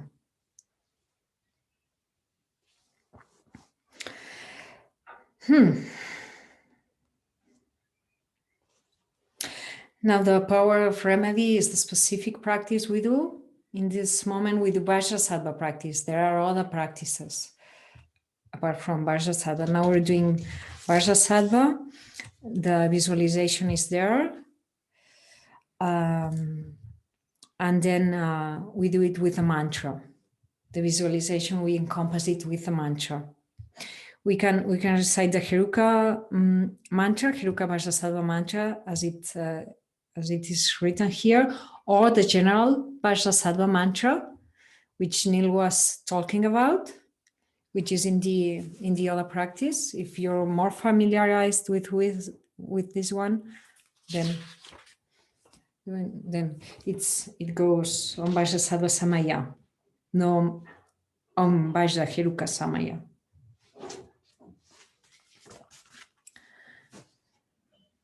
Or if you're not familiarized with it at the beginning, if you want, you can just go with a short mantra, Om Vajrasattva Hum.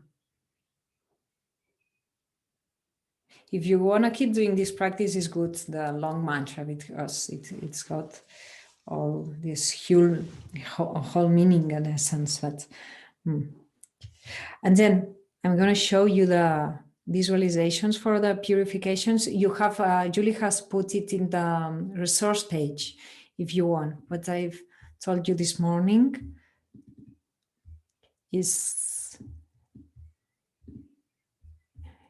called Vajrasattva Appendices in the resource page. And, oh, no, this is not this one. Yeah.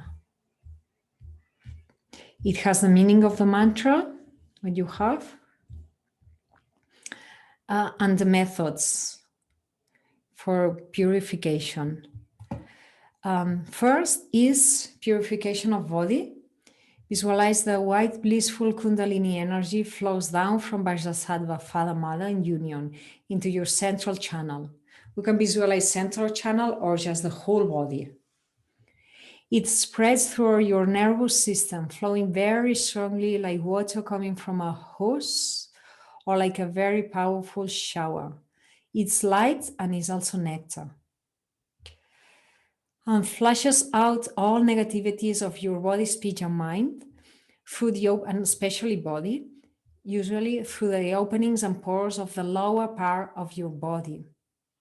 All this negative energy is expelled in the form of snakes, scorpions, ants, lungworms, and so on, or as black tar or dirty black oil or smoke, wherever you feel.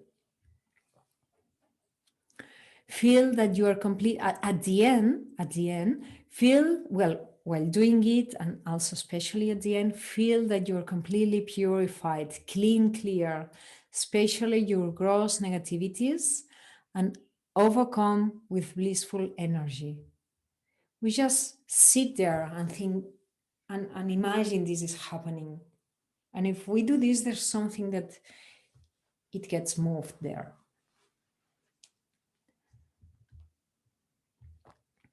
Second method, the blissful Kundalini energy slowly fills your body starting from below. It comes from Vajrasattva and it goes like a jar from below.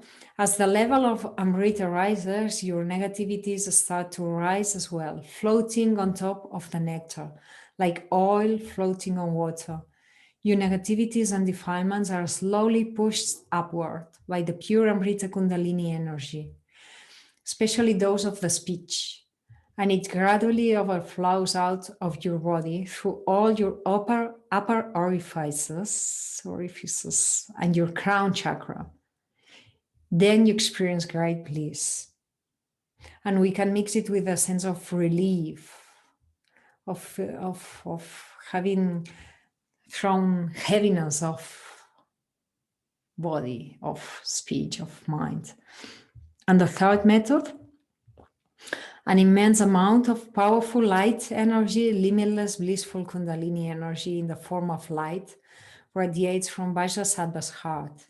Immediately as it makes contact with your crown chakra, the negative energy, especially your ignorant attachment energy and all the negativities of the mind, completely disappear, just as when a bright light is switched on in a dark room. The darkness instantly and completely disappears. You cannot say that the darkness leaves through the window or through the door when a light is turned on. It just disappears, no longer existing anywhere at all. And as I was saying there, if there is this chattering mind within that it says, yes, but no, I know it's still not gone, there's something there, or wherever, just don't pay too much attention. Just stay there with the light. Just stay there with the light. It's like, it's called bringing the result into the present, right? Just stay there. And it slowly happens. And sometimes it's not so slowly happens.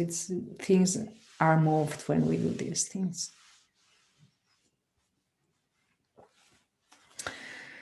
So at the end of the mantra recitation, we will always stop for a while to just be there. And we can say goodbye. I sometimes say goodbye to things, this one is gone, this one is gone, this one is gone, and then blissful energy.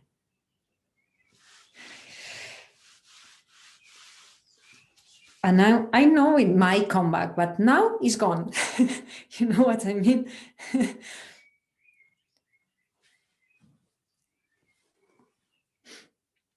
So then offerings and prayers is kind of be grateful with the practice, with the fact that we can have access to these practices and to these beings, and grateful to ourselves too, that we're doing this, and that then we have this potential. Then confirmation of purification, Vajrasattva, which is our guru, which is ourselves. Confirms you're purified, we stay there for a while. Then the power of restraint, this is a good one, also is kind of the seal. I'm purifying this, for instance, I don't know, lying, for instance, lying. Then I will seal it with, I'm not going to lie today.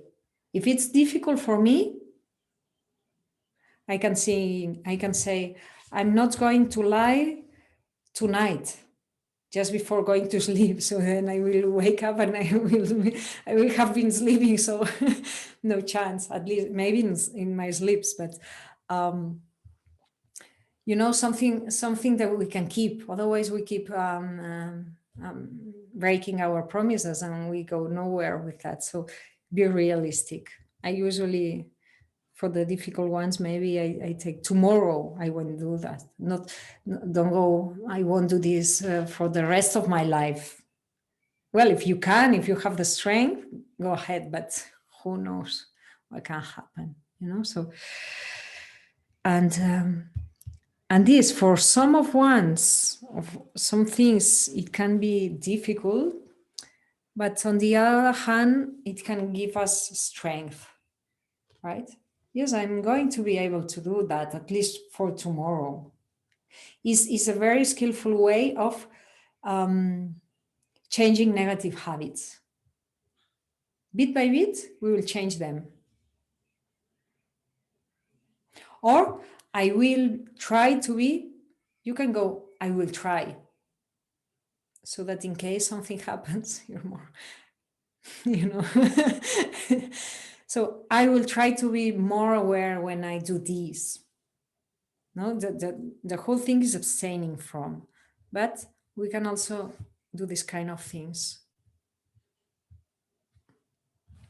And then we absorb Guru Vajrasattva in the way it says here, Dojenyema Karma is transformed into light and is absorbed into Vajrasattva, then Vajrasattva melts into light.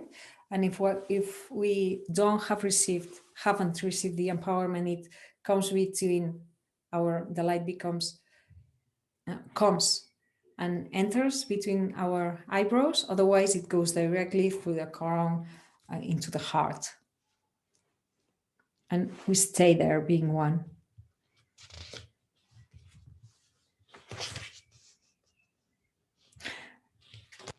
And then we dedicate. And in the last session of the day, usually it's the fourth session, we're doing it now in the third session because we're all together, we offer the Torma.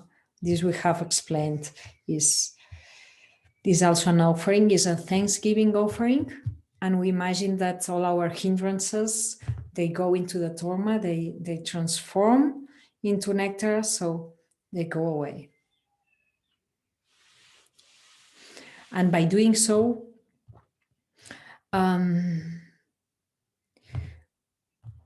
we can feel also protected. The Torma we offer to Vajrasattva, we offer also to protectors. We can feel that there's an energy surrounding us that helps us, giving us protection from hindrances, external and internal.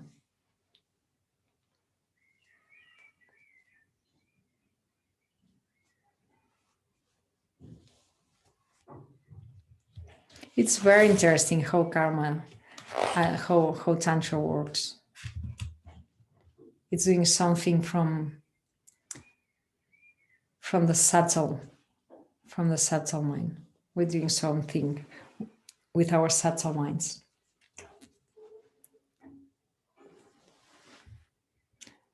What can we use to represent tormas? We can talk I wanted to talk a little bit more about the altar, because we have the altar, proper altar, with the 2 rows of offerings and the 3 tormas, because I've prepared it. So that's why I said, you at home, do wherever you want, but it's good to do it properly. Now we are doing it properly. We're doing a retreat. When we do the retreat together, we normally have 1 altar, so it's fine. It's fine, right? Now, if you feel like it, you can have the altar at home. It would be 2 rows, 1 from the left, 1 from the right. 1 is for the deity here, and the others for the deities that come and melt. And then the tormas can be done traditionally. There are usually 3 tormas. 1 is for the main deity, now it's Vajrasattva, Heruka. 1 is for protectors. The other 1 is for what is called the Lord of the site, which are the beings in the different places. They perceive our minds. If they perceive we're doing offerings, they are happier, they help us. It's conducive environment. So we have these tormas here. It's good if you can to have this altar. Now we have it. So you can just light a candle, as we said, or you can prepare it all. And the tormas can be done in the traditional way, or we can put cakes, usually pile type cakes, biscuits or cookies, piled up. We can do this, make it nice and beautiful. We want to feel good when we offer. So if we buy the cheapest one, we will feel a bit, I don't know, greedy or wherever, we want to feel more splendid than that. So the idea is making them good quality. As with the offerings, it's mainly for us that we do it good quality, because otherwise there's something that is not quite working, right? But if we cannot, we work with what we have, and it's fine.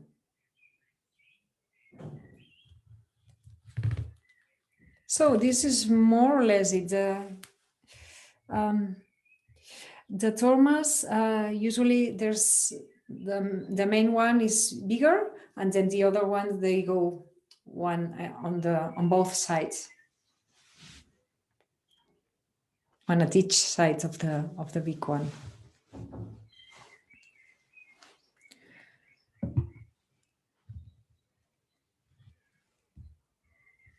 And the offerings, one is from left to right, and the other one is from right to left.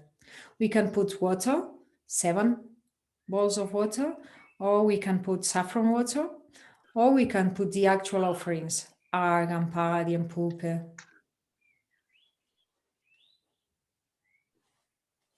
Most important is the practice. But the thing of keeping the altar is it's nice to do it, and it's nice. This comes from a whole tradition that it's worked. If we start doing this, I don't put, this I don't put, and this I don't put, of course, the practice is what is more important. But we might be missing something, and it's the way of, in a general way, maybe it doesn't happen anything if I don't put the altar. The practice is more important. But now we're in a group. It's important that we do things properly. We have done it. The altar is there, Because otherwise it's the way that things degenerate, right? Prostrations, I don't like, I don't do them. Don't do them if you don't like them, but don't say they don't work, because who knows, It's been working for a long time for many people. Maybe it's just not working for me because I'm not up to it, or I don't like it, or whatever, or I don't give it the opportunity. But there's when these things change from one culture to another, it's kind of difficult to decide what is tradition, what is culture, what is not. So and now it's the first decades that this is happening here in the West, that we can have access to this profound, tremendously profound practices. So let's try to make them work. Just not this. Okay, this, yeah. And I wanted to say something, and Annette as well, right? Anne, go ahead. Thank you. It was me that was asking about the offerings. I put traumas, I meant offerings. When you put them, you can't hear me. Can you hear, Anne? I've got my mute. I can hear you, yes. And I do have my mute off. Okay. I'll go and find my iPad. I'll text you. Okay. I can hear you, Anne. I can hear you. Yeah, now I can't hear you. Yeah. Sorry. Yeah. Can you? It was me. It was, yeah. It was my computer. Okay. Yeah. Could you repeat? Okay. Sorry, I asked the question badly. I'm not thinking very clearly at the moment. I was really meaning the offerings. When you lay them left to right, right to left, which one is nearer to you and which one is nearer to the deities? Ah, okay. First one, left to right. Second one, right to left. But what do you mean with first and second? Okay, so nearer to you. The one closer to you. The one closer to you. Is left to right. Yeah. Thank you very much. Thank you. I have a question about the tormas. Yeah. Because they should be made of 3 sweets and 3 whites. Yeah. But I mean, are you really meant to put, I mean, for instance, let's say you're doing a retreat of a week and you want to put up tormas. Do you really want to have a jar of yogurt on your altar then? Yeah, when it says you do it with 3 whites and 3 sweets, usually whites is milk and butter and yogurt, and sweets is honey and sugar and molasses, or 2 types of sugar, white and brown. You can check that your cookies have those, or otherwise you can make a mix of those and add it on the top of the biscuits. Okay, so if there's butter in the cookies, it's okay. Yeah, Okay. It's okay. Yeah. And do you leave the roll? I mean, you leave it like it is, or do you unwrap it? It depends. I've seen it all the ways. You can, if it's beautiful enough for you with the plastic and everything, you can leave it there. Or if you can take it out, it's more kind. I usually prefer to take it out, but it's depend of how you feel more comfortable with. And now that we're doing it properly, kind of before the last session, usually a cookie is added. We put a bowl there and we add a cookie so that we keep refreshing the tormas every day before we offer them.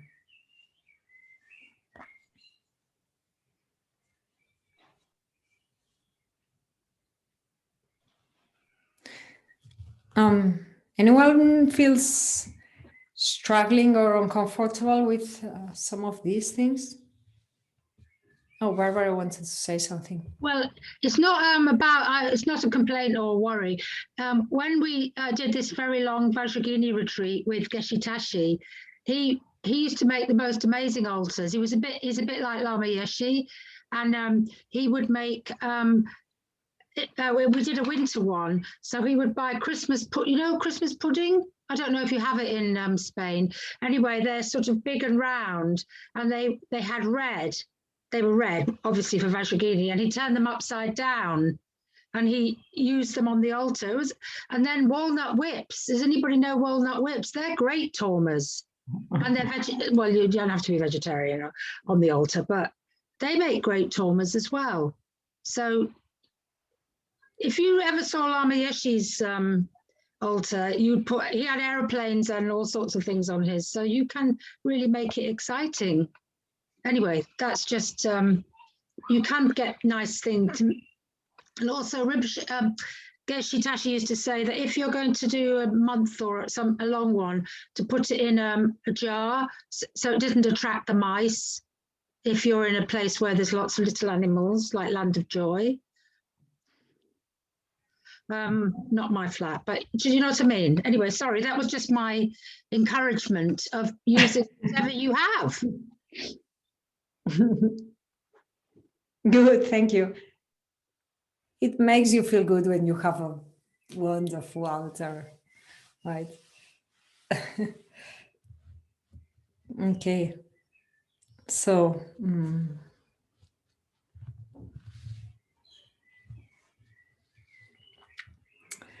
you know, I think our culture has become quite dull and boring in terms of spirituality. Not there are certain not everywhere. There are certain persons who have deep spirituality and contemplative techniques, but in general, I think our society has gone very dull and very boring into this. We think it's brainwashing, or it's kind of, you know, wherever, but we're missing a really important part of who we are and how reality is and how magical and beautiful it can be and powerful.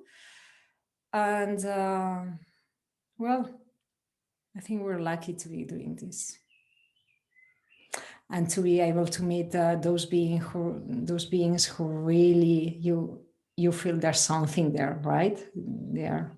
They are from another planet, or it's something else. There's something there. So good.